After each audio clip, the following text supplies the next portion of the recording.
X और Y किसी business को 1200 और 2400 के साथ शुरुआत करते हैं। 6 महीने के बाद में जेड ज्वाइन करता है 1800 के साथ में, and 10% off the annual profit as a manager salary.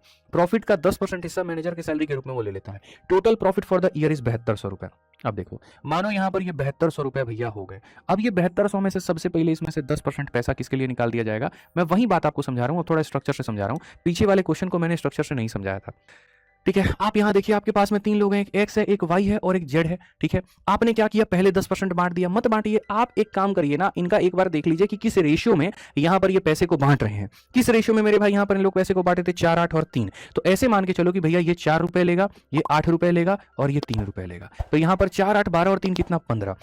तो यहाँ पर ये मान करके चलो कि भैया पूरे प्रॉफिट जो है कितने का मान है, 15 का। तो हम यहाँ पर ये कहेंगे कि जो 15 यूनिट की वैल्यू है, आप देखते जाओ, 15 यूनिट का मान हमारे सामने 7200 है। एक यूनिट का मान कितना होगा, 15 चौके 60। ठीक है, फिर 15 8 120, एक यूनिट का मान 480 रुपए। एक यूनिट का मान कितना, 480 रुपए। एक यूनिट का मान 480 रुपए। तो मेरे भाई यहाँ पर आप इसको गुना करो तो बोलोगे सर 4 8 32 का 2, 4 चौके 16। सर इसको एक्स को कितना मिलेगा, 1920। एक्स को कितना मिलेगा मेरे भाई यहाँ पर, 1920। इसको कितना मिलेगा, तो जस्ट इसका डबल 3800 मेरे भाई यहाँ पर 40 रुपए।